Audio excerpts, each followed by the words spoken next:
you're an adult trying to learn to swim, you're a beginner swimmer, would define yourself anywhere in the arena of beginning swimming. You don't know how to breathe, you're not comfortable in the deep end. An adult learning swimmer, if you're focusing on kicking, you're doing it backwards. I'm going to tell you today the insider tips that nobody tells you about kicking and swimming.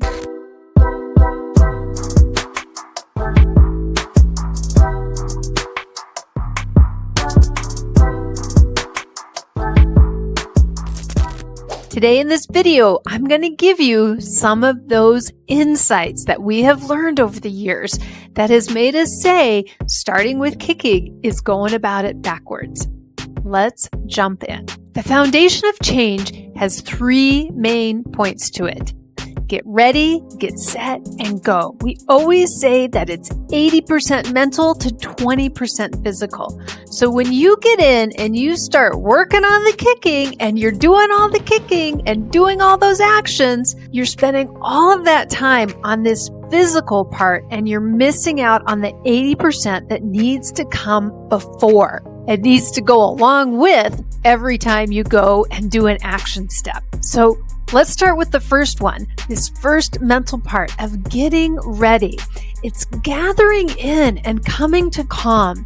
This means that we're bringing your story from the past and we're kind of taking a look at it and we're seeing, what is story like drama and what is just plain old facts and how things are. Story is what we make things mean, and facts is just the way things exist. Water has certain properties and facts to it. Your body has certain properties and facts to it. We're putting those two things together. We're getting this new information. But as you go along, we have a lot of meaning about it. And over time as an adult, this is why we can't just take a kids program. You have a lot of story. Even if you haven't done very much swimming, you've heard about it, you've seen swimming, right? We think we know some things that is going to try and inform our future. We want to understand, what is your story you have about kicking? Usually the story people have is that it's pretty important in learning to swim. I mean, after all, those kids' swimming lessons, they line them up all on a wall and they start telling them to kick. You know, if you took lessons, maybe they gave you a kickboard and put you on there and you wobbly went along and thought maybe I'm safer because I've got this floaty thing, but I can't balance. It must be important is the message that we get. But let's really think about what happens. What we see over and over again is people will get in and their swimming means kicking their legs and moving their arms and they get across to the other side and they are exhausted. And then the question's like, why am I so out of breath and exhausted by the time I just go across once? So these other people seem to just talk about swimming as if it's relaxing and easy. And I feel like I've ran a marathon and I've just got across one time. What is going on here? I would say that's true. That's a fact that you are tired when you just try and go across one time.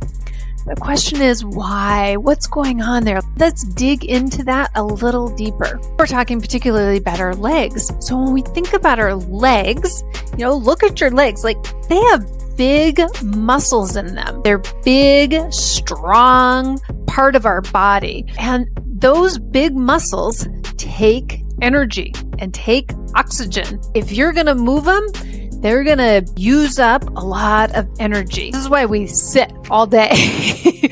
It's much easier just to sit and flap our arms about than it is to move our legs and use all that weight and energy in big muscles. They take energy. So this is just a fact. If we're wanting to swim in this relaxing, easy way, maybe it's backwards, starting with biggest energy users, our legs.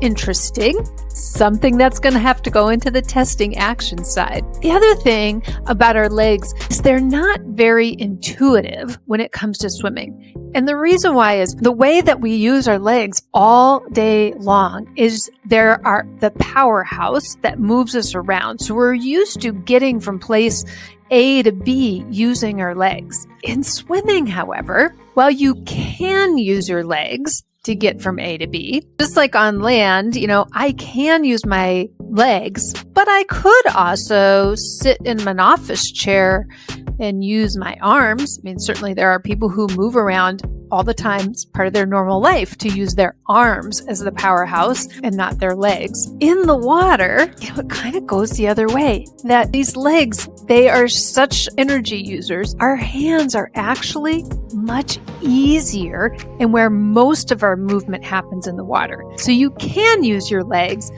but more of it comes from your arms, from your hands, from these smaller muscles. We talk about relaxing and at ease versus our stomping big legs. So it's not very intuitive. We're used to using our legs to move us around and using our hands very little to move us around. But in the water, it actually works the other way. Hands move us around way more than our legs. We can use them, just like you can use your arms to move yourself around, but it's a different combination of it. The other thing that our legs, when we move around in day-to-day life, you use the bottom of your feet.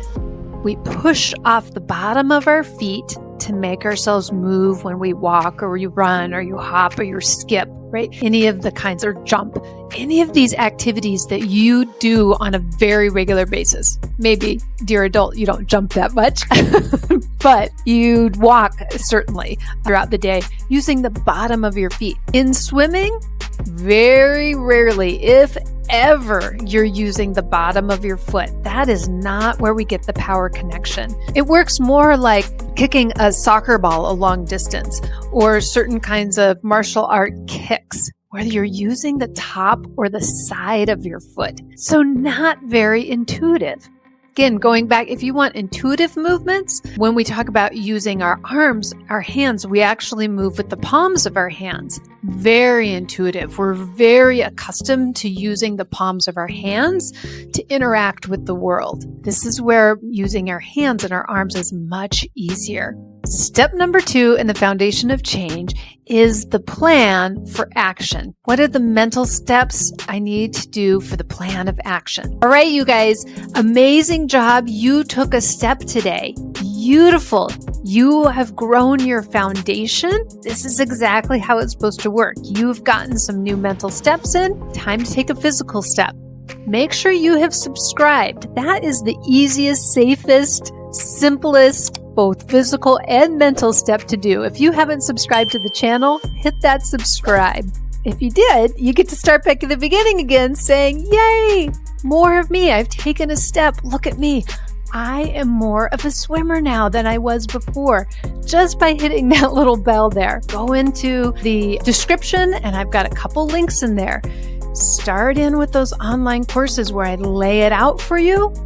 Or if that doesn't feel safe quite yet, that's too big of a jump for you, do the freebie. If you haven't grabbed the freebie that's in there, grab the freebie that's in there and keep moving yourself forward, tiny step by tiny step. The water is waiting for you. It's beautiful and amazing. We can't wait to see you online or maybe in Hawaii. Got my Hawaii shirt on. Aloha.